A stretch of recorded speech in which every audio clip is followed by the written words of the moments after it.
hope you are fine. Here we are learning science of class 3 and it's on page 13. तो आज हम class 3 के science का lesson number 3 पढ़ने लगे हैं जिसका टाइटल है द ह्यूमन बॉडी, इंसानी body.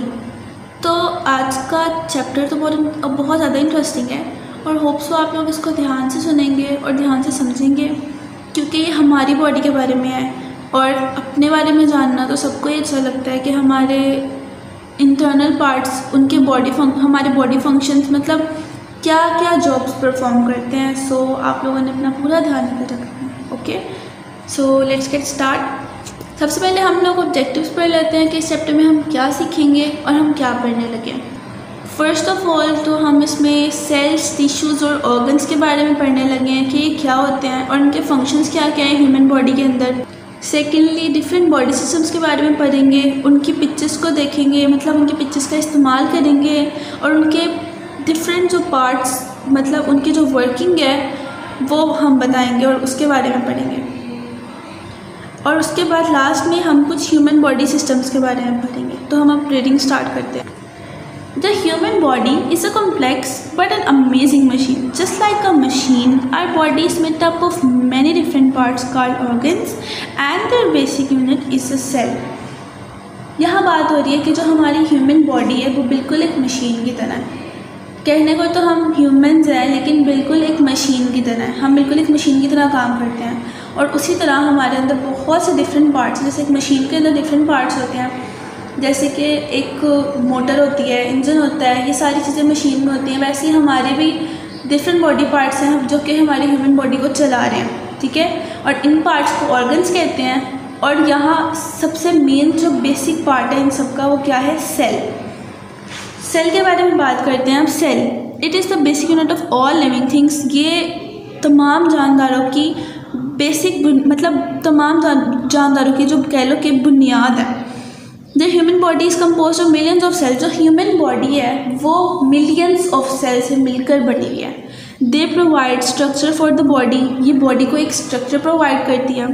Take in nutrients from body and carry out important function cell group together to form tissues. और ये क्या करता है? बहुत ज़्यादा डिफरेंट इसके फंक्शंस होते हैं। हमारी बॉडी में 3 तरह के सेल पाए जाते हैं बेसिकली, तो हम इसके बारे में आगे जाके बात करते हैं। और उन्होंने क्या कहा है, सेल मिलकर एक ग्रुप बना लेते हैं जिनको हम टिश्यूज़ कहते हैं। ओके, अब टिश्यू क्या है? A tissue is a group of cell with a similar shape and function. Tissue क्या है? एक सेल है, मतलब ग्रुप है, सेल्स का ही एक ग्रुप है जिसकी एक जैसी शेप होती है और एक ही फंक्शन होता है, मतलब सेम फंक्शन होता है। Each tissue has a specific job. हर एक टिश्यू का एक स्पेसिफिक जॉब है, एक अलग ही काम है। Together they do a number of useful jobs for the body. ये क्या करते हैं? टिश्यूज़ हमारी बॉडी के लिए बहुत ज़्यादा डिफरेंट काम करते हैं। They protect the body from injury and infection. ये हमारी बॉडी को हर किस्म मतलब इंजरी, जख्म वगैरह, इन्फेक्शन वगैरह से दूर रखते हैं। Help coordinate body movement, give the body a frame etcetera. और ये क्या करते हैं? बॉडी को मूवमेंट में रखते हैं और बॉडी को एक फ्रेम देते हैं। इसी तरह के डिफरेंट काम। Tissues group together to form organs. Tissues के जो ग्रुप्स होते हैं वो मिलकर ऑर्गन्स बनाते हैं। ओके, अब नेक्स्ट क्या आ गया? Organs. Organs are groups of tissues. Organs क्या है? टिश्यूज़ का एक ग्रुप है that work together to do a job, जो कि मिलकर काम करता है और एक जॉब मतलब मिलकर काम करता है और उसका जो भी उसका काम होता है उसने मिलकर करना है। ऑर्गन्स ने सारे काम मिलकर करने हैं। Each organ performs a particular job for the body. हर एक ऑर्गन क्या है? एक पर्टिकुलर जॉब मतलब करता है हमारी बॉडी के लिए। फॉर एग्जाम्पल, मिसाल के तौर पर lungs and organs made up of tissues that help in breathing.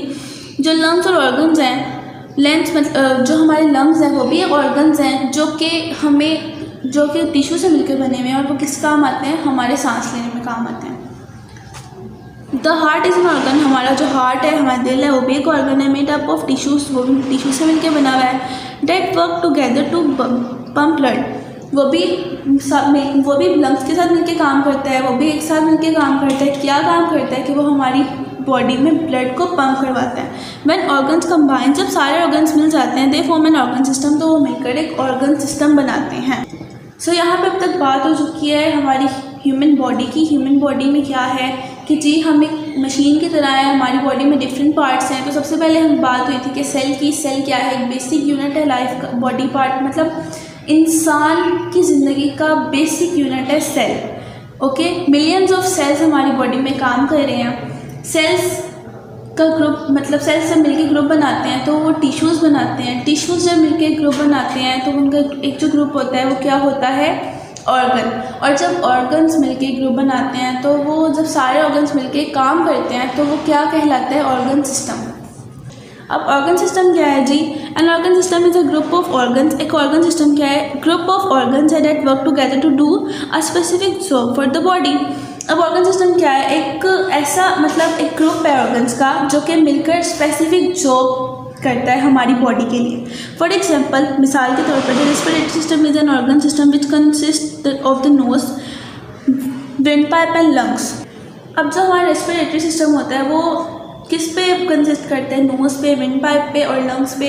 अब नोज़ तो हमें पता है जिससे हम मतलब हम अगर माउथ हमारा बंद हो तो हम नोज़ से ही सांस लेते हैं, जिससे हम क्या करते हैं? ऑक्सीजन को इनहेल करते हैं और कार्बन डाइऑक्साइड को रिलीज़ करते हैं।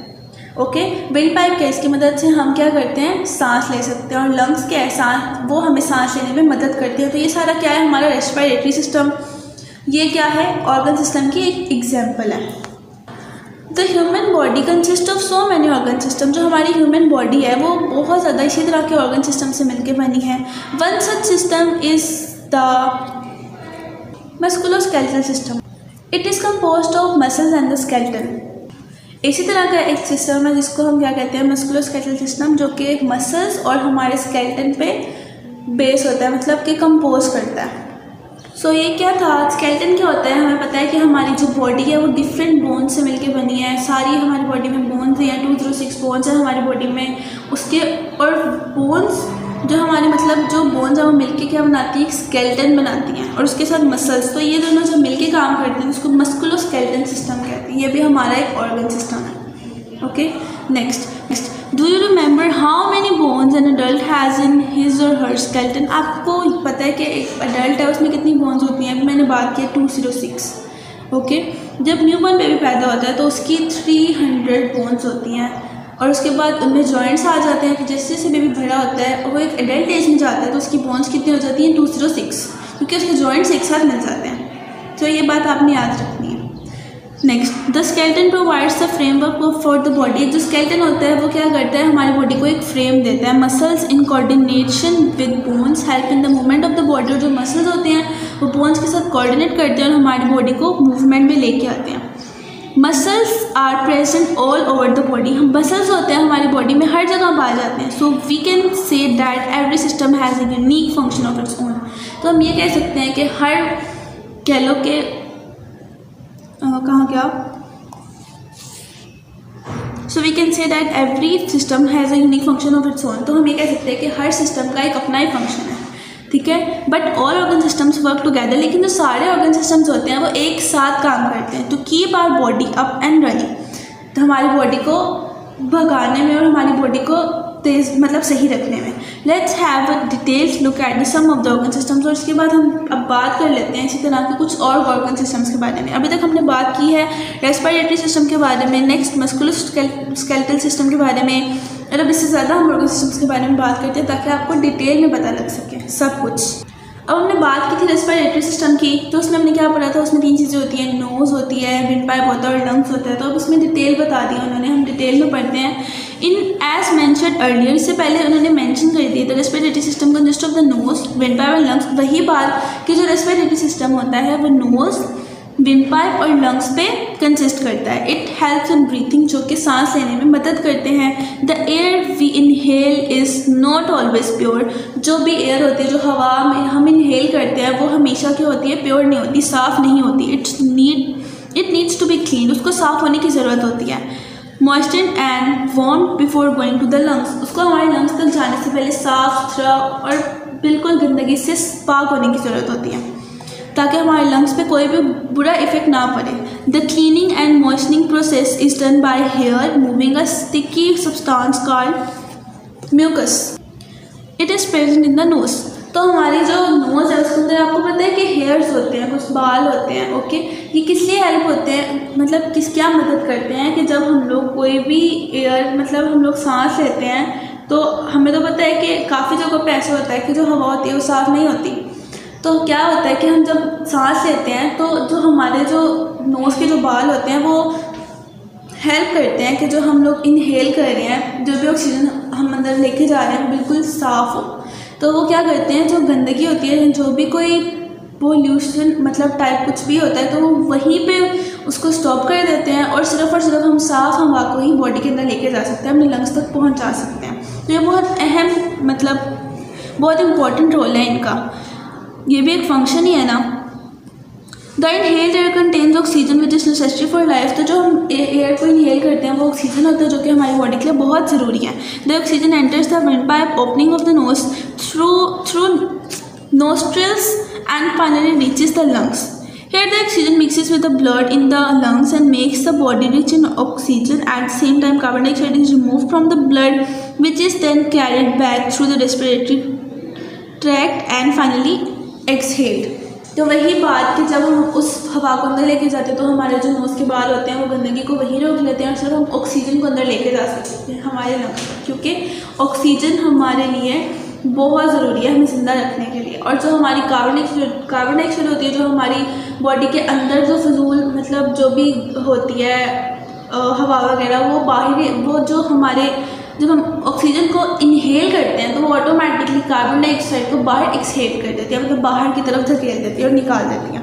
नेक्स्ट यहाँ बात हो रही है the digestive system. Digestive system के बारे में, the digestive system contains of the mouth, food pipe, stomach, small intestine, large intestine and anus.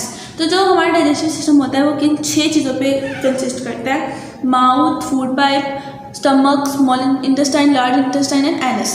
When we eat food, जब हम खाना खाते हैं, it is chewed and mixed with saliva। तो जो खाना हम खाते हैं वो हम चबाते हैं और वो saliva में मिक्स हो जाता है। अब watery fluid in our mouth, हमारे मुंह के अंदर जो watery fluid होता है and pass into the food pipe, और फिर उसके बाद जो खाना होता है वो फूड पाइप के अंदर से गुजरता है। Food enters the stomach from the body pipe। Food होता है जो एंटर होता है स्टमक के अंदर किसकी मदद से एक मिनट, हाँ,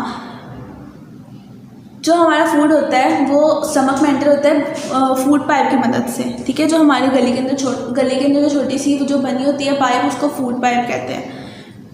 ये जैसे आपको यहाँ नज़र आ रहा है, ये हमारी जो हमारा मुंह है उसके बाद यहाँ पे छोटी सी जो लाइन टाइप बनी हुई है, इसको हम क्या कहते हैं, फूड पाइप, जो कि हेल्प करती है हमारे खाने को हमारे स्टमक तक पहुँचाने में।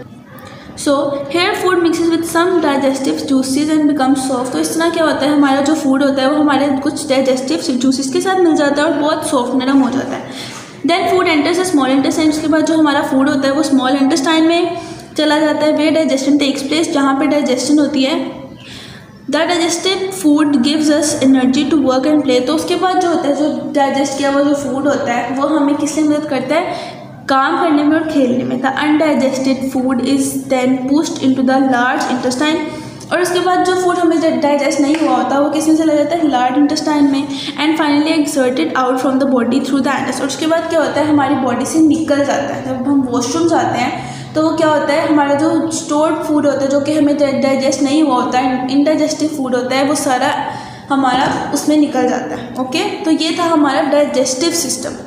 सो लास्ट में यहाँ पे है the circulatory system. Circulatory system consist of the heart. जो हमारा सर्कुलेटरी सिस्टम होता है वो हार्ट पे कंसिस्ट करता है, ब्लड पे और ब्लड वेसल्स पे।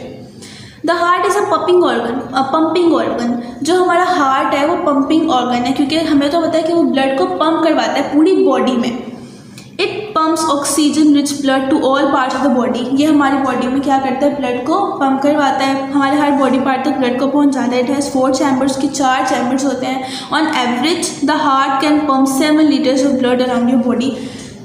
तकरीबन हमारा जो हार्ट है वो तकरीबन 7 लीटर जो खून होता है वो हमारी बॉडी में पहुंचाता है, ठीक है। यहाँ पर हमारी पूरी बॉडी में पंप करवाता है।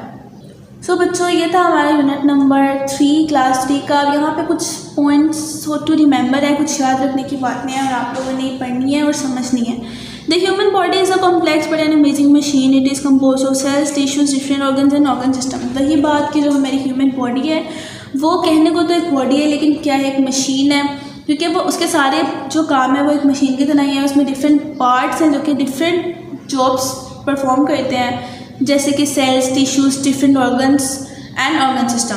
Sales are the basic unit of living things. Cells combine to form tissues. Cells क्या होते हैं, एक बेसिक यूनिट है लिविंग थिंग्स का, और ये क्या करता है, सेल्स जब कंबाइन होते हैं तो एक टिश्यू बनाता है. And organ is a group of tissues that work together to do specific job. और ऑर्गन क्या होता है, जब डिफरेंट टिश्यूज मिल जाते हैं और वो मिलकर एक ग्रुप बनाते हैं तो वो ऑर्गन बनाते हैं, और उनका भी अलग ही काम है. And organ system is a group of organs that work together to do a specific job for the body. और लास्ट में ऑर्गन सिस्टम क्या है, जब हमारे ऑर्गन्स मिलके काम करते हैं और डिफरेंट जॉब्स करते हैं, जो डिफरेंट हमारी बॉडी को चलाने के लिए, उस हमारी बॉडी को ठीक रखने के लिए जो डिफरेंट जॉब्स परफॉर्म करते हैं, तो उसको हम ऑर्गन सिस्टम कहते हैं.